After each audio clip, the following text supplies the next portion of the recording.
What up, what up, what up? It's your boy Bass, and y'all tuned in to another episode of Ends Podcast.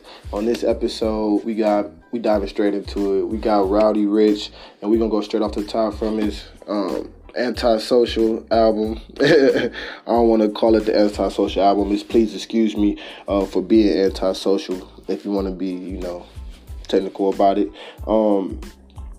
But at the same time, we want to dive straight into it. I want y'all to listen to a few seconds of the intro, just to get a feel for the song as we go into breaking it down.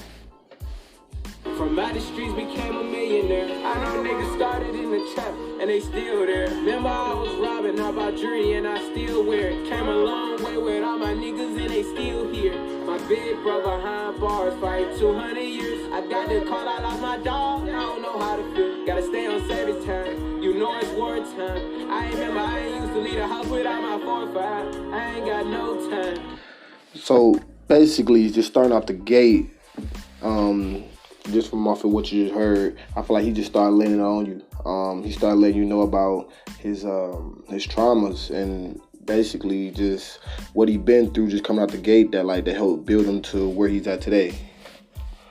And then he also lets you know where he at today, But going more deep into it, this album comes with a lot of notable features. For one in particular, one of my favorites is the Meek Mill joint, Peter. Also, another song I like on the album is Box, but then that's just a little different. But yeah, he got a few notable features, and the album, I feel like is packed just right, and at that the lineup, he got like a hitter lineup. Like as y'all just heard, that's the intro.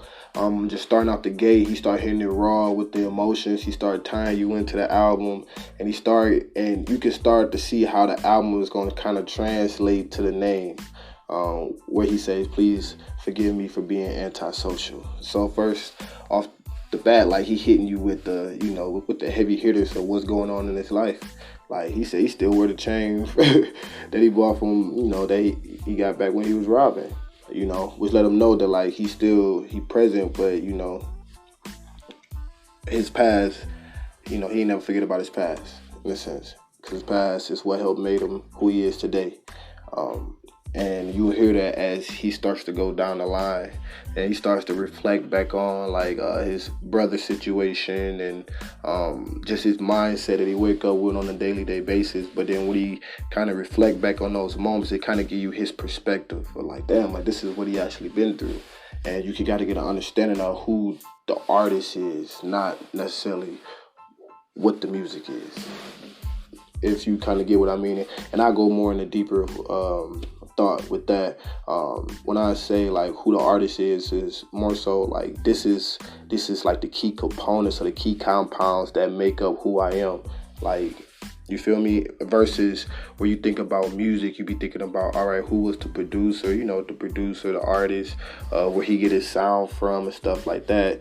More so, where did he get the thought process of his lyrics? What kind of influences, creativity, what kind of influence, just the entertainer he is overall, which means, he's saying like, please excuse me for being antisocial. As a musician, as a entertainer, people expect for you to always be social, but he like, I come from a certain type of background where we wasn't as social, and here's why. So please excuse me if I'm not the most friendliest person, or please excuse me for if I'm not the most talkative or most expressionate or just the most outgoing person in the endeavors that you may feel I should be, all joyful about. But I feel like it's a dope song, and really going off into it, I like how the intro of it, just going into the energy flow of it. And you can see that his energy also start to pick up as he start to tell his story, and the beat also start to pick up. So I feel like those two was like parallel with each other, which was pretty good, which kind of keep you on track and kind of keep you building up, And then it's kind of, and I feel like it's a good pass off to the next song. Like just diving straight into it, because then now you want to kind of see what the next emotion is going to be. So it's sort of like storytelling. It's like, oh snaps, you just watched all this stuff happen. Now what's gonna happen? Like, now what's the next part of the story? And that's what I also like about the album is when I was speaking about like lining it up, you want to think about like storytelling. Like I want to see like the different points. Like I would translate to it like, oh yeah, I was at this high point. This was us. We was at this high point, but then this was the low point that came after that high point. Like stuff like that. And that's what I mean about you get to know the artist versus getting to know the music. Because sometimes the artist, you could go back and reflect on the moment how the music was made. Like, man, we was in the studio. It was late that night. I happened to see such and such down in the next studio. Then they ended up coming and collab, and then it was just a magical moment. Then next thing you know, we created this great hit. Yeah, that's the story behind the music. But I want to hear the story behind the artist. So I like when artists a lot of times align their music up in a way where it's sort of like telling a story of their life or their experience or that emotion. And not say keeping you on an emotional roller coaster, but it's keeping you emotionally stimulated in a sense. Like you're not going to be just turned up the whole time because eventually you're going to fall out of turn up energy. You feel me? And then it's like, all right, well, this music is only good for when I'm turning up, which is cool because some people only want to make that type of energy flow music. And you got some people that's the only way they want to feel when they listen to music. That's the energy. That's what they want speaking back to them. They want to feel energy. They listen to music to get energy. So yeah, so that's why I say like, and then understanding the story behind those type of artists too. But we gonna go back into Roddy Ricch because this is about Roddy Ricch. I feel like for him coming out the gate, especially going into the year, man, he's already a Grammy Award nominated for 2 singles. I want to say Ballin' with Mustard and then also with Nipsey Hussle Racks in the middle. It could be a very, very, very good year. He started it off well, especially with dropping the album. He's doing well on the charts, doing well in the numbers. And then I feel like it's going to really help position him and position his sound in the industry. And with today's music, that's a big thing. Especially him coming out the West Coast and him being like one of the younger guys coming out the West Coast.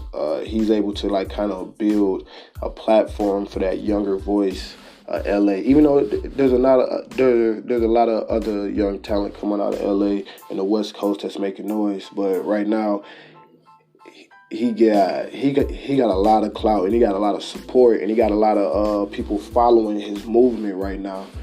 And really, people is like gravitating towards songs when you start thinking about the younger crowd. Excuse me, my bad, y'all.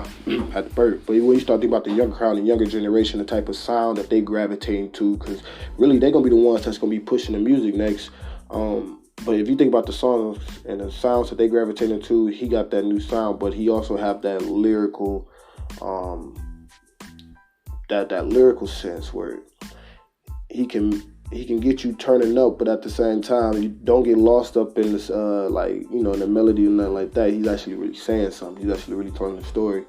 He actually putting visual thoughts into it. And when I say visual thoughts, I mean like he using words and he using phrases that make you think, that bring your imagination to life, that make you kind of play it out in your own mind. Sometimes with some music don't do that. You just kind of just listen to it. You like, oh, that's hard. And you kind of gravitate, like I said, you kind of gravitate to the musical aspect of it, like the beat, the melody. It's not really taking you to a space. You're not really visualizing or imagining. I like the way he does his because his is like a mixture of both because it does play into the music too as well. But also he takes you to a place where you can kind of see where he was at. You can kind of imagine, so you get caught up in imagining like, damn, and it starts to become more deep. But it's your boy Baz, and this is just a music review on the boy Roddy Ricch, man. I wish him the most success in his career, man. And if y'all haven't, go listen to that. Please excuse me for being antisocial. And the track that we just covered, man, is the intro, man. It's gonna be the first song y'all hear, man, right off the gates. And when you tune into it, man, comment. Man, let me know how you feel, man. And if you bold about it, man, your voice hold weight, man. Send us a voice message, man. Let us know how you feel. It's your boy Bass, and y'all tuning in the End Podcast, and we out.